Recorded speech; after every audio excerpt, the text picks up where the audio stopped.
Welcome to the Deep Dive. We're cutting through the noise on global AI to give you the key insights. Yep, our mission today is a high-level business perspective, partnerships, expansions, research what's really moving the needle across continents. We want you to get a clear sense of what's happening and, crucially, why it matters for business and strategy. Precision and clarity, that's the goal. Okay, let's unpack things, starting with Europe. It's always an interesting mix of innovation and, well, regulation over there. Exactly. And we're seeing some important industry partnerships solidifying. Look at Pfizer and Yaskawa Europe teaming up with Beneteau Automation in Germany. Right, for customized automation. Precisely. This isn't just, adding more robots. It's a strategic move towards really intelligent, flexible robotic automation. Think smarter manufacturing, more resilient supply chains. And the big tech players are definitely expanding their footprint, too. Yeah. Alibaba Cloud just made a significant move in Paris. They did, rolling out new AI solutions specifically for European sectors like luxury fashion, healthcare, automotive. It's part of a much larger European strategy. You also mentioned Dakugami, U.S. startup. That's right. They've launched a European subsidiary in France. It's a clear sign they want to tap into European talent for document AI, using advanced LLMs, knowledge graphs. And their focus is on enterprise AI, making it transparent, cost-effective. That seems to be the angle, leveraging local expertise for complex business needs. Okay, so lots of commercial activity, but then there's the regulatory side. The EU Commission's public consultation on the AI Act's high-risk rules.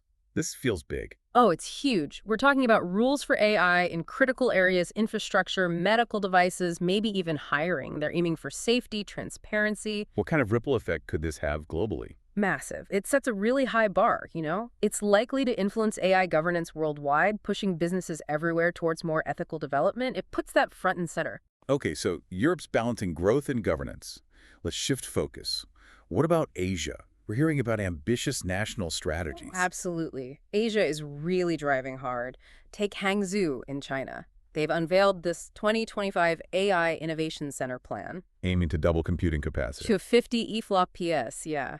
That's a serious amount of compute power, aiming for much more complex, capable models. And they're putting money behind it too, right? This voucher program. R1 billion in computing power vouchers, subsidizing up to 60% of AI development costs for local companies. Wow.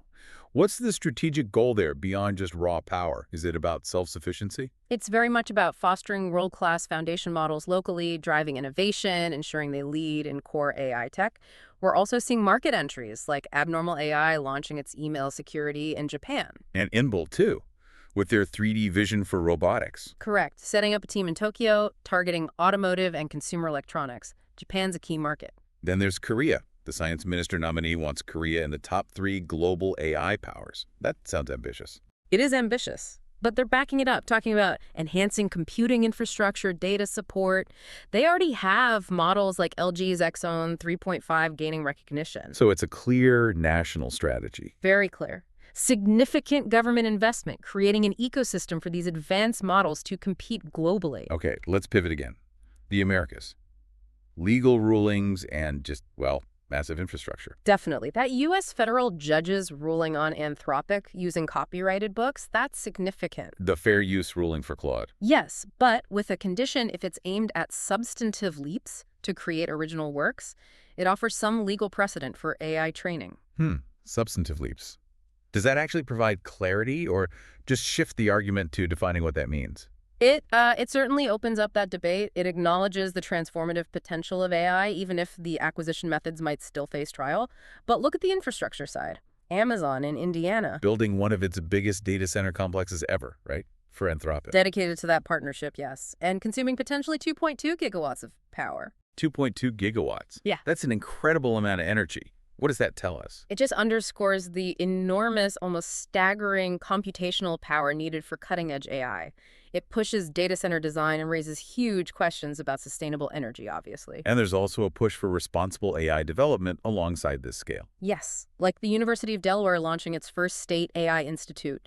The focus there is on open, human-centered AI, transparency, public interest. Right. Let's quickly touch on India. Seems like a lot is happening there, too. India's AI scene is definitely buzzing. Google just launched its experimental AI search feature there. The conversational Q&A, powered by Gemini 2.5, First international expansion. That's right, a big move, showing commitment to that huge user base with AI-driven information access. And the startup funding looks strong. Very strong. About $780.5 million in 2024, up nearly 40% from the year before. That's a substantial jump. Any particular sectors getting the attention? We're seeing real heat in enterprise AI, healthcare, fintech.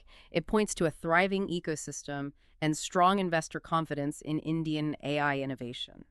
Okay, finally, let's briefly hit some recent research highlights. What's pushing the boundaries? Well, there are papers on advanced neural network training techniques, basically promising faster, more accurate models. For businesses, that means cost savings, quicker deployment. Faster and cheaper is always good. What else? There's Control R, a framework for managing compute expansion for LLMs. That's critical for balancing cost versus performance when you actually deploy these things commercially. Makes sense. And something called SmellNet, odor recognition. Yeah, the first large-scale, real-world odor data set. It sounds niche, maybe, but think about the applications. AI in food safety, quality control, even medical diagnostics via breath analysis. It opens up entirely new possibilities. So, putting this all together, the global AI landscape is just accelerating rapidly, isn't it? Across law, infrastructure capabilities. Absolutely. Which brings us to, I think, the crucial question for all of us.